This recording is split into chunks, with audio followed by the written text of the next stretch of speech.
안녕하세요. 에클레시아 여러분. EFN의 작가 이단비입니다. 오늘은 에스겔 말씀을 하나님께서 녹음하게 하셨는데요. 에스겔 34장입니다.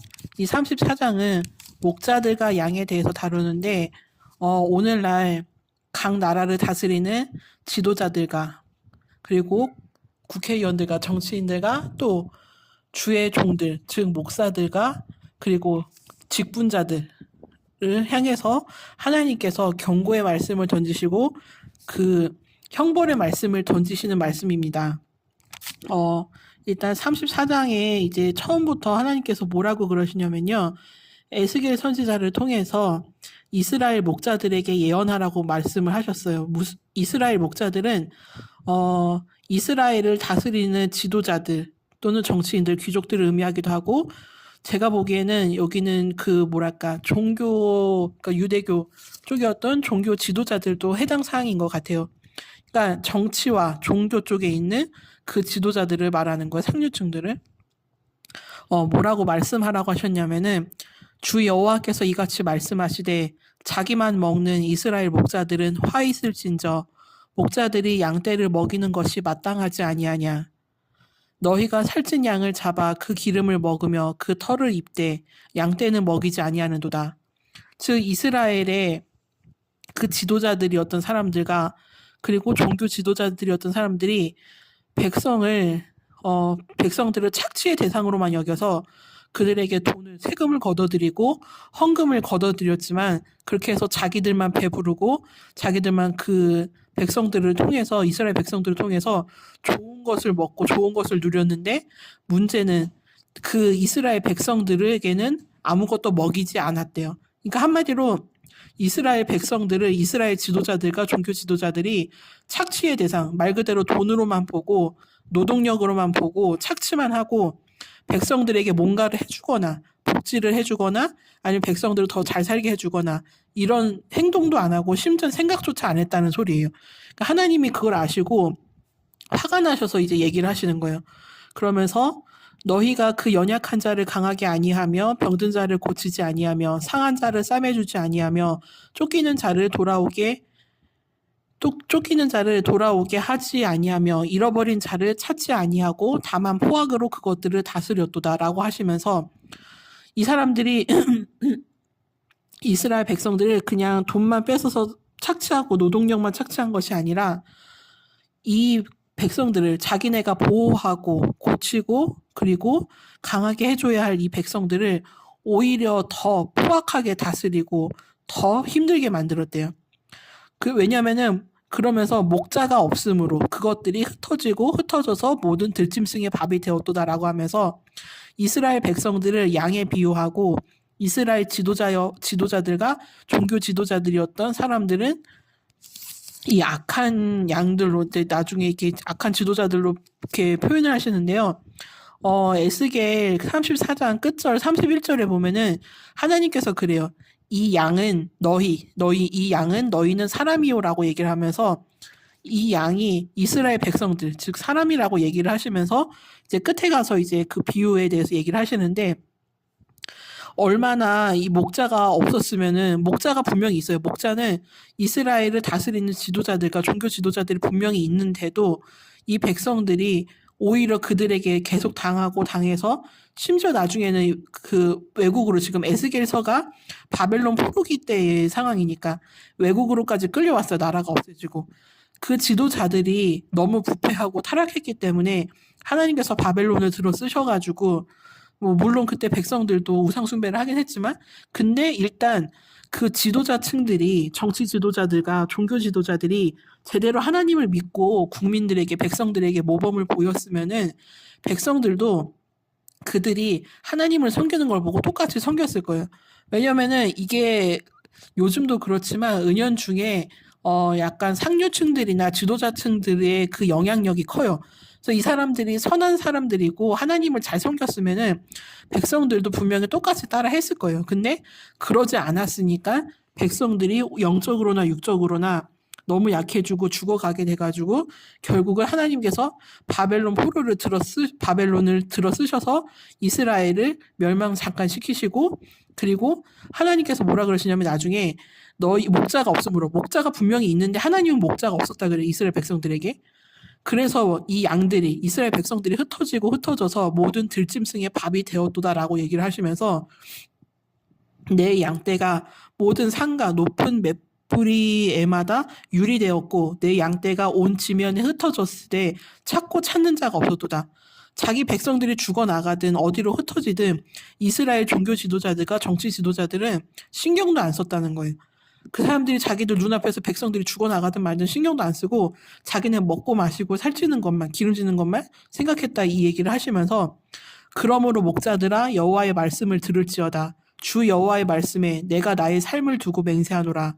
내 양떼가 노략거리가 되고 모든 들짐승의 밥이 된 것은 목자가 없기 때문이라. 다시 한번 강조를 하세요. 목자가 없었기 때문에 이스라엘 백성들이 이 모양 이 꼴이 돼서 지금 죽어나가고 있는 거라고. 그러면서 내 목자들이 내 양을 찾지 아니하고 자기만 먹이고 내 양떼를 먹이지 아니하였도다라고 얘기를 하세요. 지금도 보면은 똑같아요. 지금 우리나라 정치뿐만이 아니라, 그리고 우리나라 교회 종교뿐만이 아니라 전 세계 정치 지도자들, 종교 지도자들이 다 이런 상태예요. 이 사람들은 자기네 국민들 그리고 교인들한테 관심 없어요. 오히려 그 사람들에게서 어떻게든 돈을 더 뜯어낼까, 이 사람들의 노동을 어떻게 더 착취해서, 노동력을 착취해서 봉사를 하게 만들고 그럴까 하면서 자기에게 이득이 될 거밖에 생각을 안 해요. 사람에게서 빼먹을 생각만 하고 그 사람을 이용해서 자신의 이득만 취할 생각하고 잘 살 생각만 해요. 자기 앞에 있는 자기 일반 그 백성들이나 또는 교인들이 어디가 아프거나 힘들어하면은 가서 위로의 말을 해주는 사람들도 없고 위로해주는 지도자들도 없어요. 종교 지도자들이나 정치 지도자들이나. 때되면은 표 받으려고 나가서 겸손한 척하고, 교회도 마찬가지, 교회 목사들과 여러 직분자들도 보면은 결국 원하는 게 있어서 성도들에게 잘해주는 척하거나 좋은 말로 접근을 하지, 그 마음에는 그 사랑도 없고 하나님의 말씀도 없어요, 보면은. 근데 이게 지금 가장 중요한 나라에서 지도자들이, 정치 지도자들과 종교 지도자들이 참 중요한 건데, 교회만 타락한 게 아니라 모든 종교가 타락했고, 그리고 우리나라 정치만 타락한 게 아니라 모든 나라의 정치 지도자들이 진짜 이런 상태인 거예요. 하나님이 보시다가 이제는 더 이상은 안 되겠다 싶어서, 너무 많은 국민들이, 백성들이 이 목자가 없어서 흩어져가지고 들짐승들의 먹이가 되고 죽어나가니까 에스겔 선지자에게 이 말씀을 하시면서, 그리고 오늘 이 영상을 녹음하게 하시면서 지금 이 시대의 모든 정치 지도자들과 종교 지도자들에게 하나님께서 경고하고 계시는 거예요. 그래서 7절부터는 그 경고의 결과가 나와요. 하나님께서 이 목자들을 어떻게 하실지 뭐라 그러시냐면은, 어디 보자. 주 여호와께서 이제 10절에 이어서 주 여호와께서 이같이 말씀하시되 내가 목자들을 대적하여, 하나님께서 정치 지도자들과 종교 지도자들을 대적하신대요. 대적한다는 거는 그들과 싸우시겠다 이 소리예요.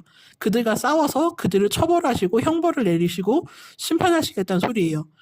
성경에도 보면은 하나님의 심판이 시작될 때 하나님의 집에서부터 먼저 심판이 시작된다 그랬어요. 그러니까 한때는 우리나라 보면은 목사가 되는 게 거의 유행이었고, 목사가 되면은 엄청 대단한 뭔가가 되는 듯한 그런 식으로 얘기했었던 사람들도 많아요. 지금도 그렇고. 왜냐면은 우리나라처럼 목사님들을 이렇게 떠받들어주고 대접 잘해주는 그 나라가 없더라고요.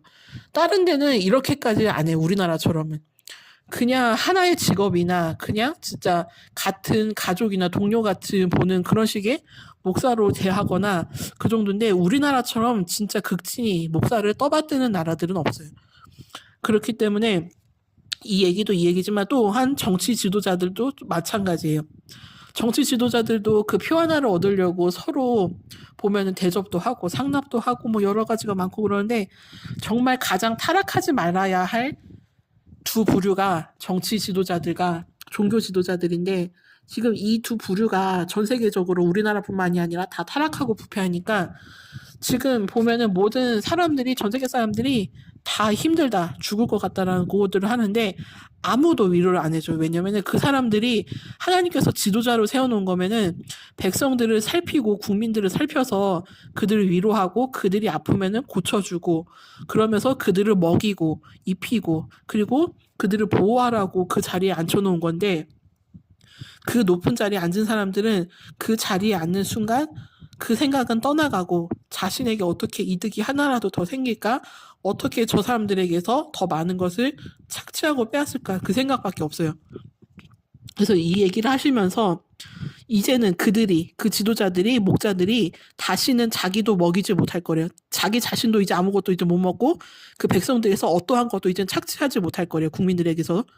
내가 내 양을 그들의 입에서 건져내어서 다시는 그 먹이가 되지 아니하게 하리라 하면서 하나님이 직접 이제는 백성들을 이 전 세계 국민들과 백성들을 이제는 이 목자들 이 타락하고 부패한 정치 지도자들과 종교 지도자들의 입에서 이제는 이 일반 국민들을 성도들을 건져내셔가지고 그들의 먹이가 착취의 대상이 되지 않게 하실 거래요. 하나님이 직접 이제는 이 양들을 찾으신다고 했어요. 그리고 구하신다 그러셨고 무엇보다 이 목자들이 이제는 더 이상 자기 자신도 먹이지 못할 거고 그 양들을 자기의 백성이나 성도로 삼아서 그 양에게 먹이지도 못할 거라고 얘기를 하세요. 이건 하나님이 지금 심판을 어떻게 하실지 형벌을 어떻게 내리실지 지금 말씀하고 계시는 거예요. 그러면서 또한 뭐라 그러시냐면은 주 여호와께서 이같이 말씀하셨느니라. 나 곧 내가 내 양을 찾고 찾되 목자가 양 가운데에 있는 날에 양이 흩어졌으면 그 때를 찾는 것 같이 내가 내 양을 찾아서 흐리고 캄캄한 날에 그 흩어진 모든 곳에서 그것들을 건져낼지라 라면서 이 흐리고 캄캄한 날이라는 것이 세상에 무슨 일이 일어났을 때 하나님께서 이 백성들을 직접 찾으셔서 구원하시겠다는 말도 되고 말 그대로 이 모든 환란에서 이 불쌍한 양들을 하나님께서 건지시겠다는 걸 보여요. 직접. 왜냐면은 이 다음 말씀에 나중에 이제 시편 말씀으로 할 건데 영원한 문들에 대해서 얘기를 하면서 이제 이 말씀에 이어지는 게 나오는데 제목은 아마 하나님께서 직접 일어나셔서 스스로 영광을 취하신다. 뭐 그런 식의 제목이 될 거예요, 아마.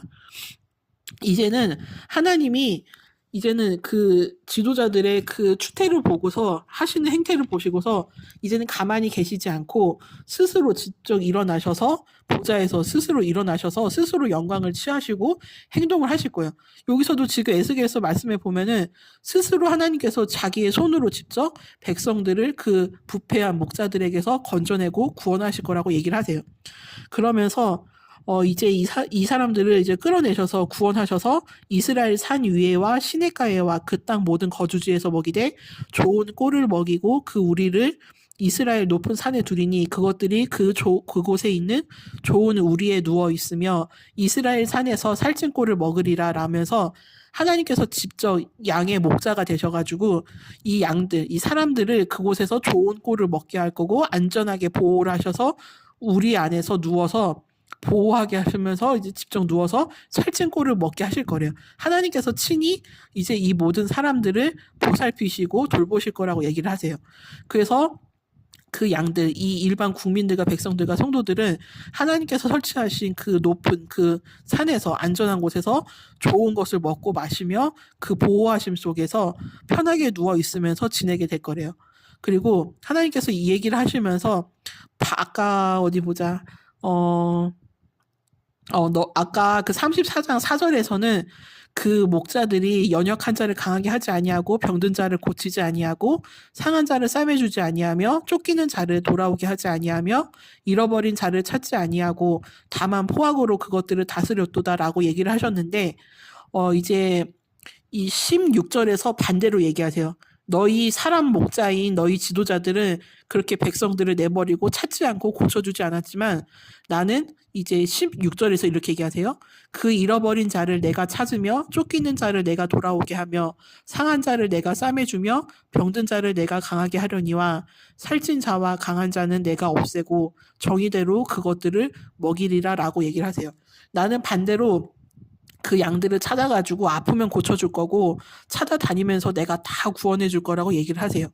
그 얘기를 하시면서 이제 양과 양 사이에 순양과 순염소 사이에서 심판하노라라고 얘기하시면서 이 사람들이 이 지도자들이 얼마나 나빴냐면은 이 국민 백성들을 노동의 착취 대상으로만 여긴 것이 아니라 진짜 심보가 못됐어요. 못된 게 뭐냐면은 이제 18절에서부터 뭐라 그러시냐면은 너희가 그 목자들이 좋은 꼴을 먹는 것을 작은 일로 여기느냐 어찌하여 남은 꼴을 발로 밟았느냐 너희가 맑은 물을 마시는 것을 작은 일로 여기느냐 어찌하여 남은 물을 발로 더럽혔느냐 나의 양은 너희 발로 밟은 것을 먹으며 너희 발로 더럽힌 것을 마시는도다 라고 하셨느니라 라고 얘기를 하세요.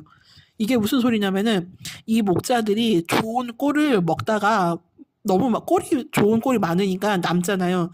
그럼 남으면은 다른 사람들, 다른 힘없는 양들이 먹게 해줘야 되는데 그거를 못 먹게 하려고 이것들이 자기 발로 그 좋은 꼴을 밟아버린대요. 일부러 심술을 부리듯이 못 먹게 하려고. 그러고서 이 맑은 물을 마실 때도 물이 많은데 남으면은 남을 수밖에 없잖아요. 남으면 다른 사람들도 다른 양들도 먹어야 되는데 자기 외에 다른 양들을 못 먹게 하려고 또 발로 밟아가지고 그 맑은 물을 더럽힌대요.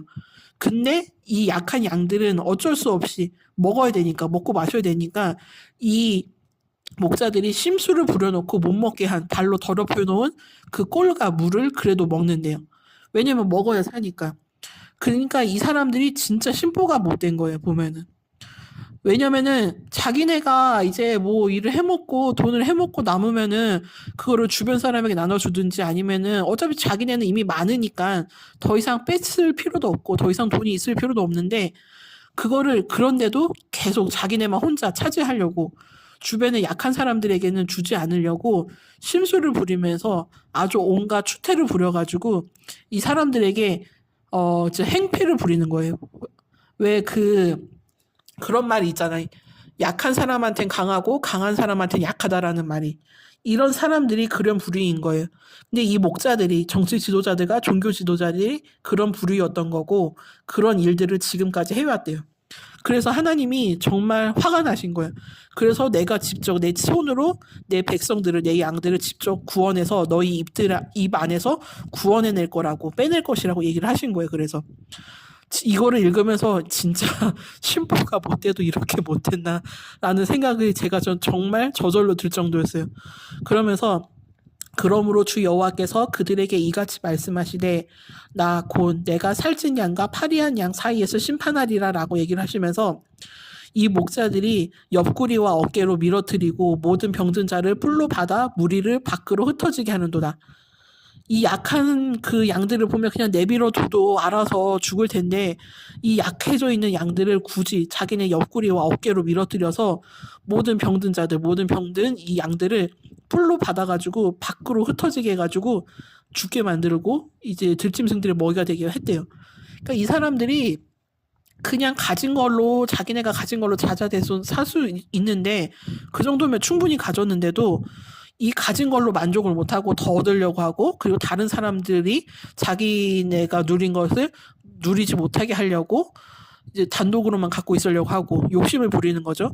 근데 거기서 끝나는 것뿐만이 아니라 약해진 이 양들 제대로 된 꼴과 물을 마시질 거의 못해서 더러운 것만 먹어서 약해진 양들을 이 약해진 사람들을 심지어 죽이려고 나가서 죽어라 하고서 이미 약해져 있는데 이 사람들을 더 약하게 만드는 거예요. 밀어뜨리고 병든 자를 풀로 받아서 횡포를 부려가지고 오히려 더 빨리 죽게 만드는 거예요. 빨리 죽어라 이 자식아 하면서 도움도 안 되는 것들아 그러면서 그래서 하나님이 열이 받으셔서 그러므로 내가 내 양떼를 구원하여 그들로 다시는 노략거리가 되지 아니하게 하고 양과 양 사이에서 심판하리라 하면서 이 아까 위에서 보면은 살찐 양과 파리한 양 사이에서 심판하신다 그랬었어요.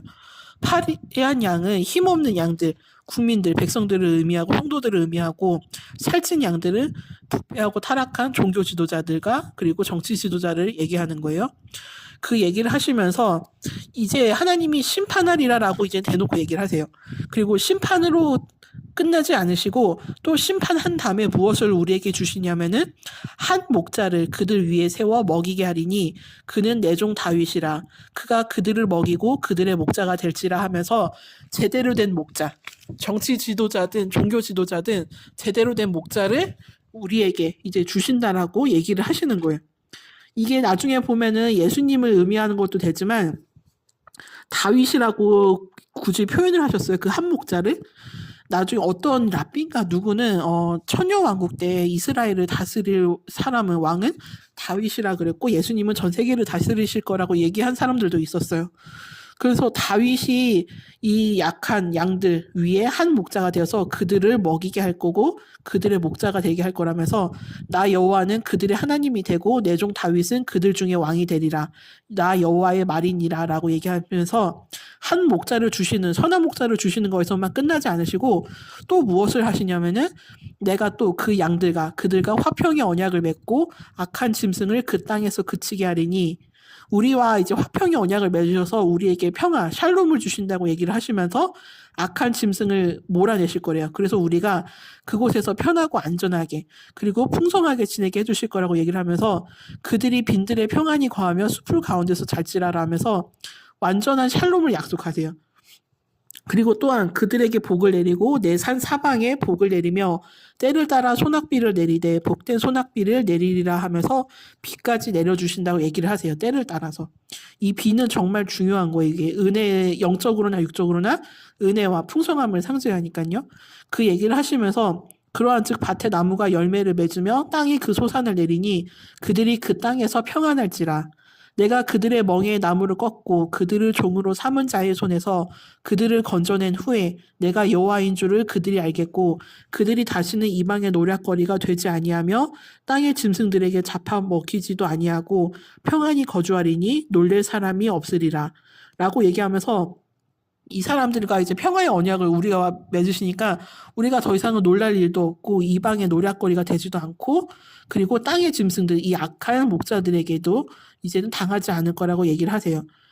이번에 진짜 전 세계적으로 뭔가 경유가 한번 크게 있을 것 같은데 그 일을 통해서 진짜 하나님께서 이제는 대부흥을 일으키실 거라고 저는 생각을 해요. 이 자연을 뒤집으셔가지고 하나님께서 세상을 뒤집으실 것 같다고 저는 그렇게 몇 년 전부터 응답을 받았었어요. 근데 왜냐면은 이런 말씀을 어떻게 들으실지 모르겠지만 또 시간이 너무 됐네요. 오늘 길게 가겠습니다. 어떻게 생각할지 모르겠지만 저는 세상이 한번 전체적으로 무너져야 된다고 생각을 해요. 왜냐면은 지금 전 세계에 닥쳐있는 모든 사회적인 문제들, 안 좋은 현상들, 그리고 무너져버린 사람들의 마음, 그리고 영혼들까지도 그 모든 것이 해결이 되려면은 세상이 한번 무너져야 사람들이 영혼이 다시 살아나고 세상의 모든 문제들이 해결된다고 저는 생각이 해요.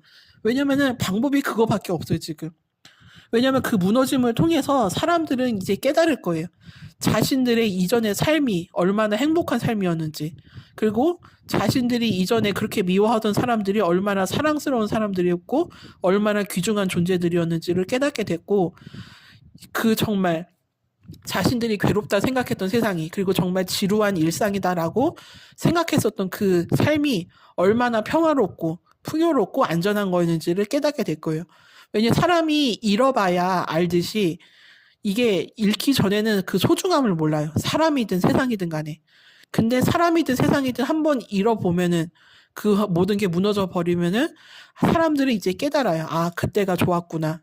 그때가 안전하고 풍요로웠구나 하면서 나중에서 깨닫게 되는데 이 한 번의 무너짐, 이 한 번에 하나님께서 흔드시는 이 일이 결국에는 대부흥으로 이어질 거고 그렇게 무너진 사람들 마음속에 하나님께서 다시 오셔서 이 일을 직접 일으켜 세우실 거고 그들을 구원하셔서 이들이 다시 일어나게 하실 거예요. 그게 저는 대부흥이라 생각해요. 많은 사람이 죽어나가겠지만 그 살아남은 사람들을 통해서 하나님은 대부흥을 이루실 거고 이번 그 사상을 뒤집으실 때 올해부터 일으켜지는 세상을 이제 자연을 통해서 일으키실 때 죽어나가는 사람들의 대부분은 아마 악한 사람들일 거예요. 오늘 말씀 에스겔 34장을 통해서 하나님이 파리한 양과 살찐 양들 사이를 심판하신다고 하셨는데 제가 보기에는 성경에서 보면은 악인들이 이 땅에서 살 때 가장 받는 최고의 큰 형벌이 무엇이냐면은 죽음이라 그랬어요. 악인들의 죽음이 만약에 세상이 뒤집어질 때 보면은 죽어나가는 사람들 중에 악한 사람들이 대부분일 거예요. 그리고 이 마지막 때 대부흥에 어느 정도 자격을 갖추거나 이제 구원받을 만한 요건이 되는 사람들은 예수 믿는 사람이든 안 믿는 사람들이든 살아남을 것 같아요. 그 사람들을 통해서 그래서 하나님이 대부흥을 일으키시고 이 마지막 때에 정말 끝에 정말 그런 일을 일으키실 거라고 저는 생각을 해요. 옛날에 누구지? 더치 시츠 목사님이신가? 그 미국에 어떤 남자 목사님 계시는데, 제가 이거 옛날에 영상에서 말씀드렸는지 모르겠는데, 그분이 그때 우리나라에 오셔가지고 이제 그 말씀을 전하시면서 하나님께 받은 그 말씀을 얘기해 주셨는데, 그 대부흥이 이제 마지막 때 일어날 건데, 그 대부흥 때 그 구원받은 영혼들의 숫자가 10억 명이라고 얘기를 하셨어요. 이게 몇 년 전에 하셨던 얘기인가 그럴 거예요. 그래서 제가 그때 그 얘기를 듣고 10억 명? 10억 명이면 대부흥이 아니지 않나? 현재 지금 지구 인류의 숫자가 70억인가 80억인데 10억이면은 대부흥의 숫자로 치기에는 너무 작잖아요. 못해도 뭐 3, 40억 정도는 돼야 대부흥이라고 칠 수 있는데. 근데 그때 그 무렵에 하나님이 무슨 생각을 주셨냐면은, 대부흥이 일어날 때가 되면은 사람들이 많이 죽는다는 뜻이구나. 그래서 10억 명이 대부흥에 구원받는 숫자로 된 거구나라고 생각을 주시더라고요. 그러니까 10억 명이 구원받는 그 대부흥의 숫자면은 정말 온 인류가 많이 죽어나간다는 소리예요. 그 10억 명이 대부흥의 숫자면은 진짜 얼마 안 남는다는 소리예요, 인류가. 그러니까 하나님이 자연재해나 아니면 전염병, 전쟁 등 뭐 여러 가지로 인하셔서 이 세상을 이렇게 마지막에 대부흥을 위해서 심판하시는 것 같아요, 결국은. 이 땅이 한번 깨끗이 청소가 돼야 되고, 정화가 돼야 되고, 정결케 돼야 하기 때문에 그렇게 하시는 것 같아요. 그래서 이사야서 말씀에도 보면은 그 작은 자가 천을 이루겠고, 곧 강국을 이루리니 때가 되면 나 여호와가 그리하리라 라고 하신 말씀이 있어요. 이게 정확한 말씀은 아닐 수도 있지만 제가 기억하는 한 그런 식의 말씀이었어요. 그러니까 하나님은 한 사람만 살아있어도 그 한 사람을 통해서 큰 민족을 이루시고 큰 부흥을 이루실 수 있는 분이에요. 그렇기 때문에 앞으로 얼마나 적은 숫자의 사람들이 살아남을지 모르겠지만 그 사람들을 통해서 하나님은 강국을 이루실 거고 대부흥을 일으키실 거예요. 그래서 제 쇼츠 영상에서도 그렇고 전에 영상에서도 그렇고 하나님이 진동하시는데 그게 타작하는 거라 그랬어요. 타작 또는 탈곡. 왜냐면은 곡식을 이제 다 거의 베어내셨고 이 곡식에서 이제 알곡을 떨어뜨려야 되는 타작 또는 탈곡이 이제 시작이 된 거예요. 그게 하나님의 진동하심이에요. 하나님이 하늘과 땅과 바다와 땅속과 하늘까지도 전부 다 흔드신다 그랬어요. 마지막에 한 번 더 흔드신다고. 근데 그 진동하심이 이제 탈곡, 타작을 의미하는 거예요. 알곡을 빼내기 위한. 알곡을 이제 빼내면은 이제 곡식을 베어냈으니까 알곡을 빼어내면은 이제 가라지는 다 태워버리고 이제 알곡만 남는 거예요. 그 알곡만 이제 곡간으로 이제 들이시는 거죠. 이제 휴거를 의미하는 거죠. 그 얘기를 하시면서 지금이 이제 곡식들은 거의 다 베어졌다 이거예요. 볕단들은 이제 어느 정도. 그리고 이제 만약에 진짜 전 세계가 크게 자연재해든 무슨 전염병이든 뭔지는 모르겠지만 그렇게 해서 흔들리는 그 진동이 일어나게 되면은 사람들이 많이 죽어나가게 되면은 그때는 탈곡이 시작됐다고 생각하시면 돼요. 이 지구는 하나님의 타작 마당이에요. 그리고 우리는 그곳에서 살고 있는 양이면서 또한 곡식이에요. 곡식에서 알곡으로서 우리는 나와야 돼요. 알곡만 구원받게 돼 있고 알곡만 그 안전한 곳간으로 들어가게 돼 있는데 그 곳간은 천국을 의미하고요. 이제 공중재림으로 이제 예수님을 만나고 그게 이제 알곡의 곳간으로 들어가는 걸 비유하시는데 어쨌든 그래서 오래전부터 사람들이 많이 죽어나가는구나 전 세계적으로. 그 요한계시록에도 보면은 나중에 하나님이 뭐 인류 3분의 1을 죽이시는 것도 있고 그런 것도 있는데 뭐 여러 가지로 보니까 그렇게 되는 것 같아요. 사단식도 보면은 사람들이 지금 인구 숫자가 많으니까 많이 줄이려고 걔네가 하는 짓도 있지만 또 하나님께서 하시는 것도 있어요. 악인들을 심판하시기 위해서. 그래서 이게 문재인 정부가 이제 2020년 코로나 때 그때 제가 그랬었잖아요. 그때부터 이제 뭔가 악한 것들이 두려움에 휩싸여서 거의 질려 있고 공포스러워하고 있고 두려워 덜덜 떨고 있었다고. 이것들이 아는 거예요. 이제는 자기네가 모든 일들이 계획이 수포로 돌아가게 됐고 또 하나님께서 자신들을 쓸어버리실 때가 된 거예요. 사람만 죽어나가는 게 아니라 하늘과 그리고 땅속과 바다속도 땅도 다 뒤집으시고 진노시킨다고 하셨어요. 거기에 보면은 하늘과 저 공중과 그 땅속과 바다속에 악한 것들이 많아요. 그 악한 것들도 하나님이 약한 영들도 쓸어버리시고 이렇게 심판하신다는 말이 되는 거예요. 사람만 죽어나가고 심판당하는 게 아니라 악한 것들도, 악한 영들도 거기에 포함이 되는 거예요. 그러니까 이것들이 그 때가 다가온 것을 알고 본격적으로 코로나가 시작된 2020년부터는 두려워 떨기 시작했던 거예요. 제가 그거를 나중에서야 알게 됐어요. 그러니까 여러분, 제가 전에 말씀드렸던 대로 하나님이 이 진동을 이렇게 일으키실 때, 세계적으로 일으키실 때, 우리는 무너지지 않고 흔들리지 않는 자들이 되어가지고 무너지지 말고 영존하는 자들. 하나님이 이 흔듦을 일으키신, 진동을 일으키신 이유가 그 영존하게 하기 위해서라고 그랬어요. 무너지지 않는 것들을 영존하게, 영원히 존재하게 하기 위해서 그 흔드심을, 진동하심, 이 타작을, 탈곡을 시작하시는 거랬어요. 우리는 거기에 절대 무너지지 말고, 왜냐면 우리는 흔들리지 아니하는 나라를 상속받았다고 돼 있어요. 성경에 보면 히브리서에. 그렇기 때문에 우리는 흔들리지 않는 나라, 천국을 이제 물려받았고 받을 자들이기 때문에 우리는 무너질 수가 없고 영원히 존재하는 사람들이 될 거예요. 그것이 나중에 부활로 또 연결될 거고요. 그러니까 여러분 그렇게 아시고 이 에스겔서 말씀을 통해서 이제는 정치 지도자들과 종교 지도자들에게 소망을 걸지 말고 희망을 걸지 마세요. 그들이 우리를 위로해주고 우리를 보살펴줄 거라고 생각하지 않으시는 게 좋아요. 오로지 우리를 보살펴주고 사랑해주고 우리에게 안전한 곳을 제공해주는 것은 하나님밖에 없으세요. 아버지이신 하나님밖에. 그렇기 때문에 분명히 하나님은 사람을 의지하지 말라고 하셨어요. 사람을 의지하고 믿을 대상이 아니에요. 우리가 의지하고 믿을 대상은 오로지 하나님뿐이고 우리는 그냥 사람을 하나님께서 누구를 사랑하라 할 때 어떤 사람들을 마음에 품어라 할 때 그 사람들을 사랑하고 마음을 품으면 돼요. 그 사람들이 향해서. 우린 그것만 하면 돼요. 우리가 그 모든 거를 사람들을 다 구원할 수도 없고 그 모든 사람들을 다 사랑할 수가 없어요. 그게 가능한 건 하나님뿐이시고. 그렇기 때문에 우리는 이제 더 이상 정치에, 종교에 소망을 걸지 말고 희망을 걸지 말고 거기에 우리의 전부를 걸지 말고 그럴 시간에 하나님께 우리의 전부를 걸어요. 왜냐면은 네 목숨을 다하고 몸과 마음을 다해서 뭐 하나님을 사랑하라. 그게 첫 번째 계명이라 했어요. 우리는 그 계명부터 먼저 이루어야 돼요. 그러고 나서 이제 이웃을 사랑하라. 그 얘기를 이제 하셨어요. 그렇기 때문에 우리는 이 두 가지 계명만 잘 지켜도 우리는 정말 영존하는 자들, 영원히 존재하는 자들이 돼서 하나님과 함께 영원히 안식하면서 누리게 될 거예요. 그러면은 오늘 말씀도 들려주셔서 감사하고 다음 말씀은 영원한 문들에 대한 말씀으로 찾아뵙겠습니다. 아멘.